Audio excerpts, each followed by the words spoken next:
Order! Order! You are an incorrigible delinquent at times. Behave yourself, man!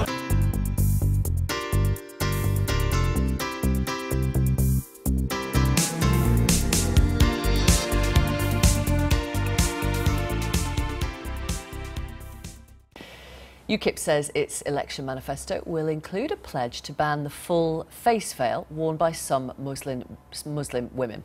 The party leader, Paul Nuttall, suggested people who continued to wear a niqab or a burqa would be fined. A niqab on the left allows the eyes to be seen, a burqa on the right doesn't. So does this policy amount to an attack on Muslims? Let's bring together Sahar Al-Faifi, who's worn a niqab since she was 14. She's a geneticist and Assistant Secretary-General of the Muslim Council of Wales. Also with us, Liz Jones. She's on UKIP's National Executive Committee. Good morning, both of you.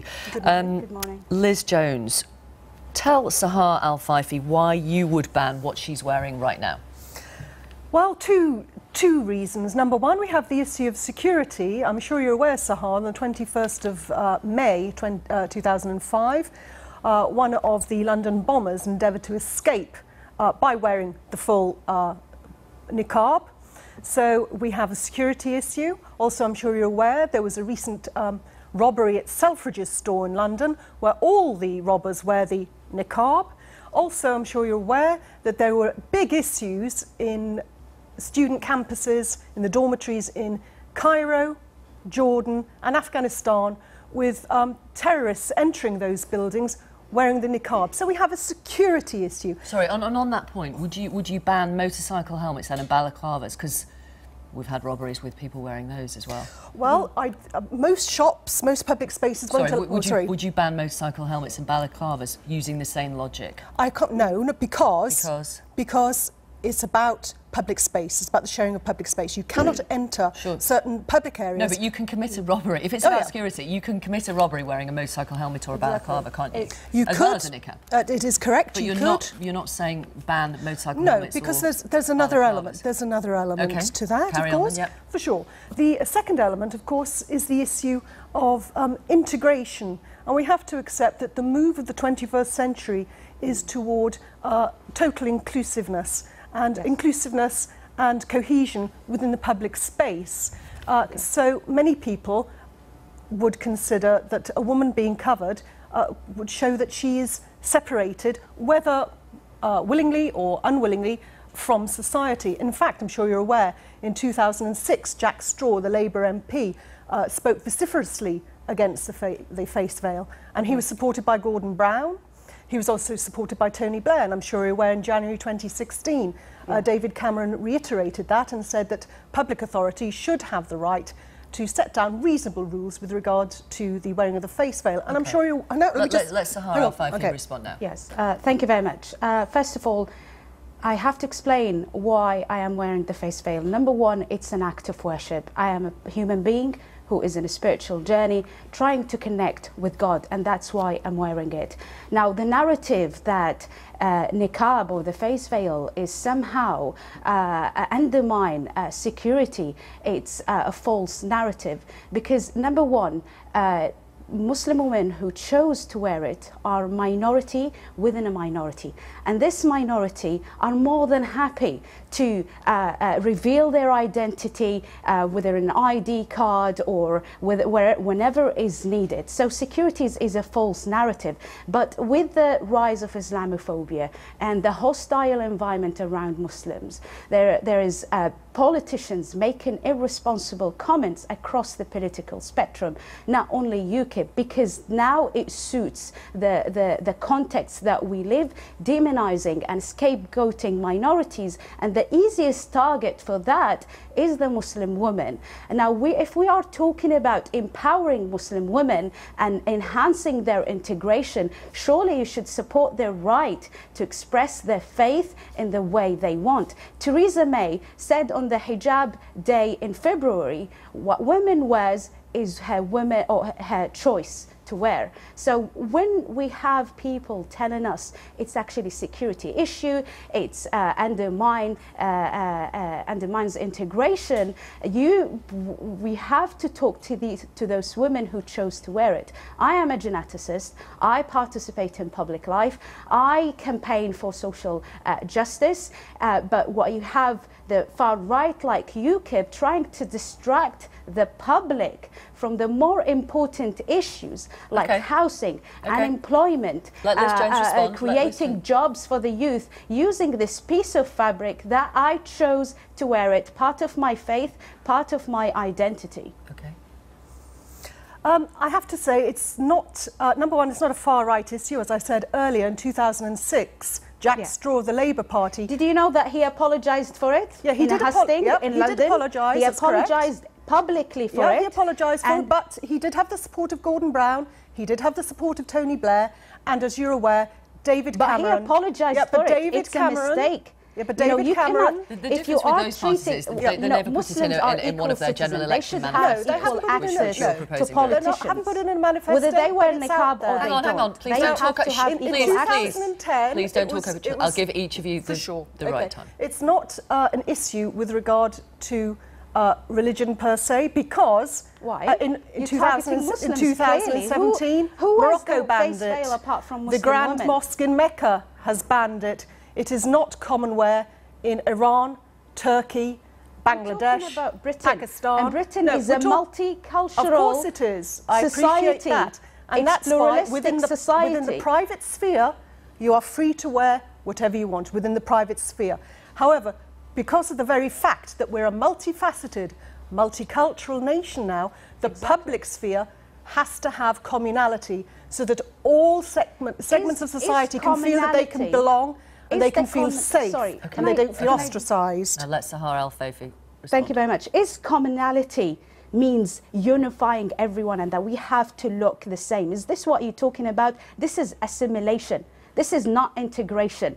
Okay, everyone has the right to express their faith, their sexual orientation, their belief, their views, as long as they don't harm anyone. This is what we live today in the multicultural British society. I am not going to accept to be assimilated into the larger society for the sake of diluting, just to dilute my identity or my faith. If we are talking about integration, then we should create an equal space for everyone to express wherever they want. Okay, let me ask Liz Jones.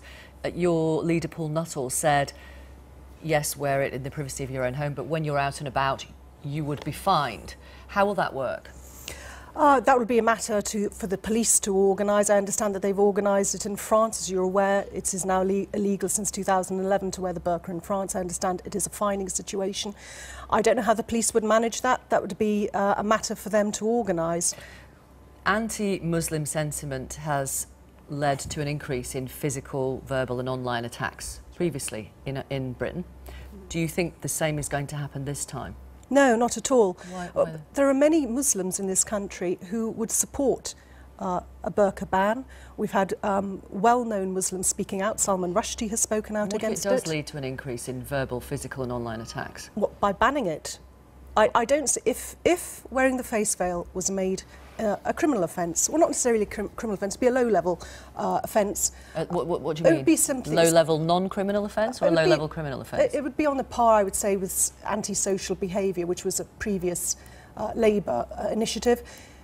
If it were at that level, I don't see why on earth it would result in more attacks, because people would be, I presume, obeying the law, in which case they would be having their faces uncovered. How about I speak to you from my experience? You know, after Brexit, there is a sharp increase in Islamophobic attack. I am facing Islamophobic attack, and so much so that it has become part of my life because of your irresponsible comments against Muslims, alienating them and otherizing them all the time for the sake of getting votes.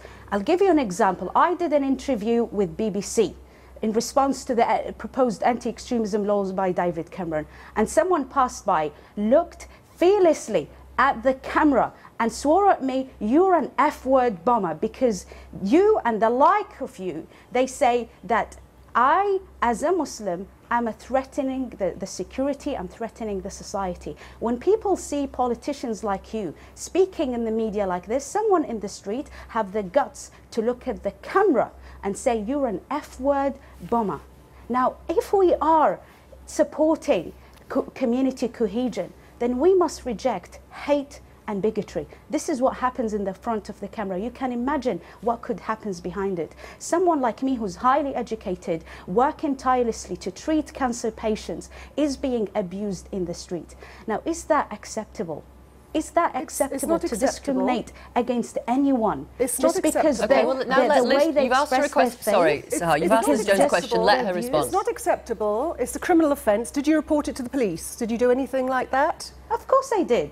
And what result did you get? The result that they couldn't persecute him, because also there is also there's a gap in the UK law. Muslims are not protected equally as the black and the Jewish community, but this is another discussion that we can talk about. Why do you think that? I'm telling you, listen, what I'm saying to you, that irresponsible comments by you contributes to demonising the Muslims. Have I made to and date? you're a woman and I'm a woman. We should support both each women, other and I in would expressing our views. I would say if to my a woman sister in wants Cardiff to wear a miniskirt, that let you her wear remember it. If a woman wants to wear a face veil, let her wear it. We need to respect each other as long as I'm not harming anyone. Took the very, very brave step of going into Tahrir Square, and she also removed her face veil in public, and that was the launch in Egypt of women's rights. Let me read some inch by inch. I'm going to pause you there. I'm going to pause you there to read. Divorce rights for women. I'm going to pause you there. Thank you. Thank you, Liz Jones. Thank you, Sahar El Fofi. These are comments from people watching around the country. Rebecca tweets this. The UKIP debate is embarrassing. It's blatantly a racist attack, no matter how they dress it up. This UKIP representative should be ashamed. Alexander tweets, won't ban balaclava for the same logical reasons. Hardly any crimes occur because someone wore a veil. Tweet from Terry, pretty sure there will be better integration if UKIP would stop trying to force everyone to be like them. Rob asked the UKIP woman if face coverings include EDL thugs in balaclavas. EDL thugs in balaclavas? Well, it depends where they're wearing the balaclava. Obviously, they won't be allowed into a bank or a department store wearing a balaclava. But on the street, out and about, that's fine with you?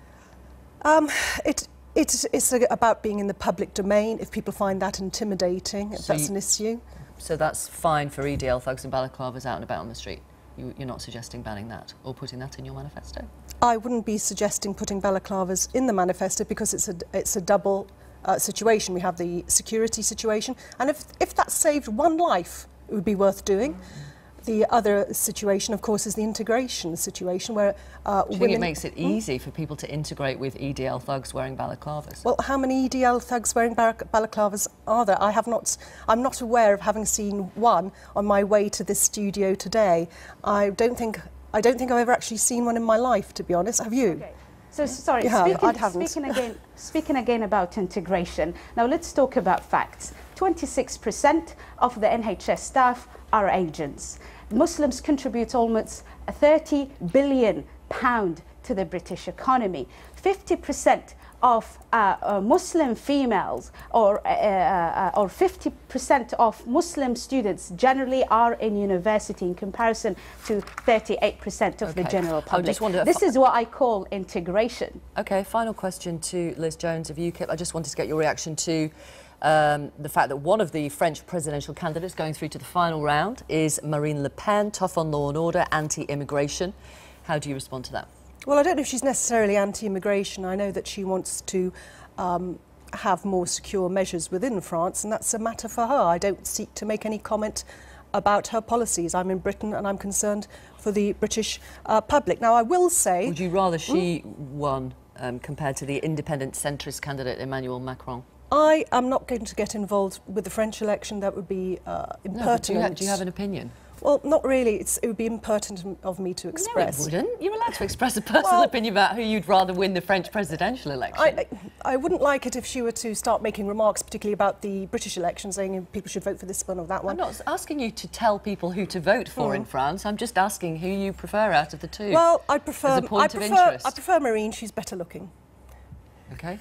Thank you very much for your time. Liz Jones from UKIP and Sahar Al-Faifi, who's worn a niqab since she was 14. Now, a UKIP government would explicitly ban Sharia law in Britain. The party has been giving more detail of its integration agenda this morning, after the leader, Paul Nuttall, revealed yesterday that a pledge to ban the burqa would also be in the party's manifesto. Here's the UKIP deputy leader, Peter Whittle, outlining the party's stance on Sharia courts. No parallel system should ever be allowed to impinge on the integrity of British law. There must be no tolerance of systems which deny the equal rights of men and women. And the rights of women, for these are the most affected by such practices, should and must extend to all parts of our society, regardless of religion or ethnicity. Now, the public are rightly alarmed at the growth in Sharia courts and the apparent unwillingness of the political class to face up to this.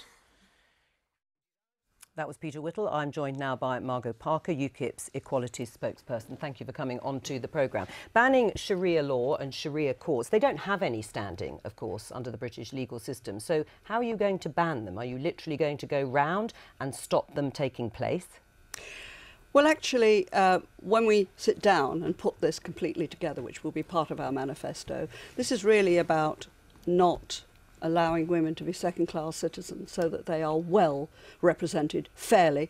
And only one law of the land, absolutely is supreme. Right, but it is supreme, isn't it? I mean, it needs to be clarified. It really does. I mean, women that are, for example, not perhaps allowed to perhaps have a share of a home or all sorts of things because they are disadvantaged. So we must explore this. It's got to be done. Right. So how would you actually do it? How would you stop these Sharia courts sitting? You will see that in our manifesto when we complete it. Today was just a press conference with some small sound bites to tell us what we're going to do, to tell you this is why we want more integration. We don't want women to be second-class citizens, and we feel very much that is the case. But all women in this country are under a legal system that we all share. Whether or not there is a parallel court system that deals with some of the domestic issues like divorce, if they are to be passed and actually underlined in public in Britain, it has to go through our legal system. So I'm not sure what's going to change. It most certainly does, but many women are disadvantaged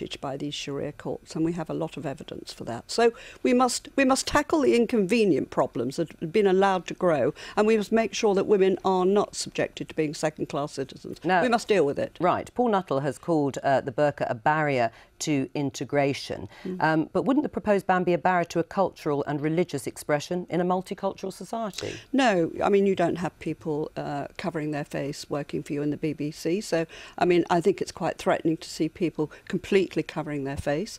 So you are against religious freedom and cultural expression? No, not at all. But that is what it is. No, it isn't. I mean, in 1979, I think when the Islamic Revolution took place in Iran, women didn't and were not subjected to covering their face. They have a revolution, and then all of a sudden women can't be High Court judges, women have to cover their face. But Why? in Britain, when women choose to wear the hijab, then that's their choice. Well, yes, but just let me remind you a little bit about the what happened in 7/7.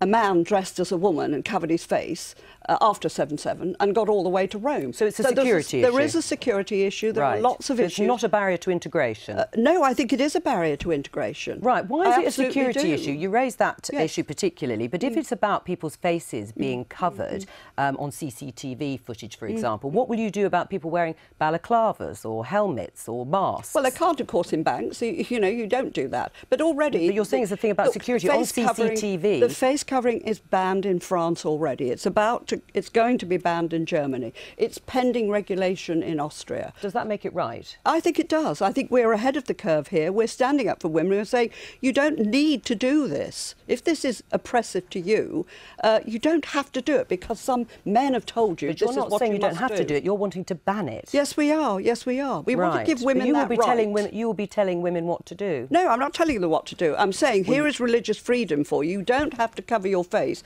because some mullahs or some men within religious orders have told you this is what you have to do. All right, so you want to ban Sharia courts and Sharia law, and you want to ban women wearing the veil. In which way is it not anti-Muslim?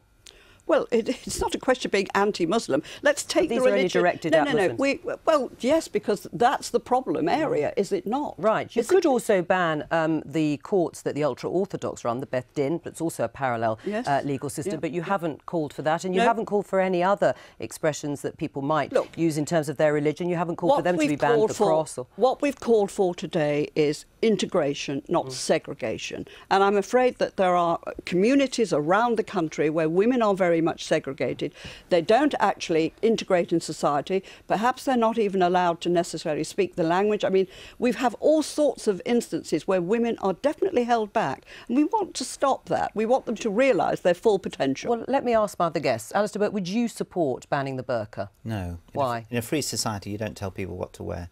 If there are security issues, you deal with them quite separately. There are places where it's now, part of the procedure where a woman would not be able to be fully covered in the court, for example, in other security situations. But you cannot get integration if you decide to go and tell people what to wear. Right. Nia? I very much agree with Alistair, and I think it's very important that rather than imposing and dictating and telling communities exactly what UKIP thinks they should do, and we're very proud that we have strong Muslim MPs, and they're working with the communities. Yeah, no, this is very much on the side of women. It is women that are forced, perhaps, maybe they have to have their votes done for them. In many areas, you've seen this throughout the country, where there have been pockets where they've actually not been allowed to integrate. That's got to stop. We've got FGM, which is an abominable situation for any woman or young child to go through. This has got to stop. That is quite right. And there have been no prosecutions. And the law is very clear on making sure... But why haven't we prosecuted anybody? It's certainly, the law has to be followed through. In FGM, you're absolutely right. I mean, that's outrageous. But the law is there to protect all of us, and that's the point. But why is it not being followed through? Why have we had no prosecutions? They do in France. Well, on the issue of FGM, as I understand it, you are proposing that parents of girls who are forced to have that procedure are also prosecuted. But that is already the law. It was extended by David Cameron in 2014. And, in fact, I think the law was extended in 2015. He called for it in 2014. So what are you proposing? Well, we're proposing you actually beef it up and make sure you do have prosecutions. It can't carry on like this. I mean, it's a shocking thing today where young women are mutilated, brutalised. And people would agree with you, but how would you go about getting prosecutions? Doctors that really have to make sure, and health visitors, they've got to have these examinations. Yes, but there are no prosecutions, and you're not answering why we have no prosecutions. But are you saying there are no prosecutions? Because the evidence hasn't been brought to court. Well, let me pose this one to you. A couple of weeks back, I think it was the West Midlands, there had been a series on television about FGM, and I think on Twitter, somebody from the West Midlands Police had said, we don't really like to interfere with the family system, even though we know this might have happened. That was outrageous. I wrote to the West Midlands Chief Constable. I got a fair letter back. But nevertheless, they must prosecute vigorously any of these actions. You're suggesting something, it's sort of akin to where domestic violence used to be. It's a domestic, people said, unacceptable, and that is not the law, and that is followed through. It cannot be right, if the law is being broken, that any police force allows that to happen. I'm quite sure that's the response you would have got from the police. Is it being followed through? Because when you look at the numbers are very high. Yeah, David Cameron quoted them something like 130,000+. Yeah. It does seem fairly incredible that there haven't been prosecutions. Yeah. So is enough effort being made to actually follow through? Well, I sincerely hope so. I mean, it is an issue which has risen in public prominence.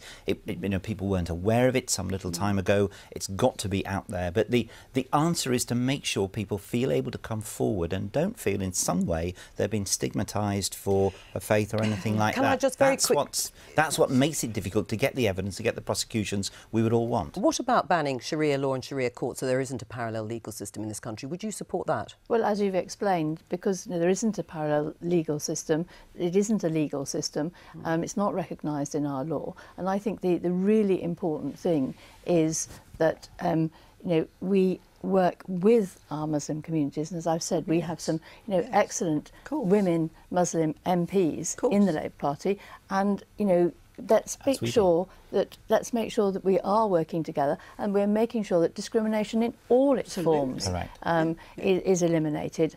It's absolutely vital that we do. And women's rights must be indivisible in any part of the United Kingdom. Absolutely. And on that note, thank you very much. Thank you. The Tories believe UKIP's on the run too. Since the referendum, their main reason for being has gone. So they're arguing for a burqa ban, no more Islamic schools. Hardly speaking softly. They call it integration. Their rivals say it's Islamophobia. What we want to see is people sign up to British law, sign up to a British way of life, and indeed enjoy the full fruits our great society has to offer. Kill it dead. The UKIP leader less keen to chat about his own future, chased by reporters for an answer on whether he will stand as an MP. It's emerged tonight that UKIP's main financial backer, the millionaire businessman Arron Banks, will not stand in the Clacton constituency just a few days after signalling that he would. It followed a bizarre press conference with the leader of the party, Paul Nuttall, who appeared to barricade himself into a room, refusing to say whether he would stand as an MP. Paul McNamara has this report. It's the first full week of this election. The media's amassed, and all that's missing now are some policy announcements. Today's message will be a message of positivity. It will not be about negativity. What we will say today is not designed to sow the seeds of division. It is about promoting integration in British society. The UKIP plan to promote integration is a ban on the full face veil worn by some Muslim women, a temporary ban on any more Islamic faith schools being created, and annual school-based medical examinations for girls at risk of female genital mutilation. Paul, are you definitely going to stand in this election? Are you going to fight the seat? Not that Paul Nuttall himself would answer any questions on these policies, or whether or not he plans to stand as an MP. He apparently locked himself in a room to escape this scrum. It wasn't any more illuminating when he finally emerged. The NEC's meeting at the end of the week. I can't say anything before that. OK, so let's kill it dead. Not a story. Please, for one. You're the leader. You must have no idea whether you want to stand or not. You say you're standing. Do you think you can't win again? So a leader who won't commit to standing, but a multi-millionaire financial backer apparently desperate to stand. Not favourite expenses yet. Arron Banks was in Clacton today to meet local councillors and persuade them to back his bid to be their MP. He might have a harder time convincing his planned electorate, though. So do you know who Arron Banks is? No. He's the chap who wants to be your MP for UKIP. I ain't got a clue who you're on about. He's came from nowhere. Nobody wants him. He's going to parachute himself into here. He knows nothing about Clacton, according to him. And he's coming here to want to represent the people of Clacton. What for? I wish Nigel would come back. I do really wish Nigel would come back. So there If Nigel was standing, would you vote for him? Probably. Yeah, I'd probably give him a kiss as well. No kisses for Nigel Farage on the horizon. The former UKIP leader has already bowed out of the race for Westminster. What's your first impressions, Mr. Banks? But will there be any love for Arron Banks? And what's your message for the people of Clacton, which you've only ever met once before today, to make them believe that you're their man to go to bat for them in Parliament? Well, I'm a successful businessman. I get things done. We saw that during the referendum. We ran a very successful campaign. And chatting well, that's great for you, but how do you relate to the people from here? Well, I don't have to relate. I've only just arrived. Last week, an investigation was launched into the unofficial Brexit campaign Leave.eu, led by Mr. Banks. So the question looms, is he fit to stand for Parliament while under investigation by the Electoral Commission? Well, they're wrong. We actually audited our expenses expecting this kind of onslaught, and we independently audited them and submitted them. So we're absolutely certain that we did it by the book. So Arron Banks has done everything by the book and is fit to be MP. And Arron Banks definitely wants to be MP for Clacton. Well, he did at 2 p.m. this afternoon when we interviewed him. But just 3 hours later, he bowed out, saying it would be wrong to stand against a local candidate. The question now is, will any of UKIP's known names actually be standing for Parliament in the election their Brexit helped bring about? Paul McNamara reporting.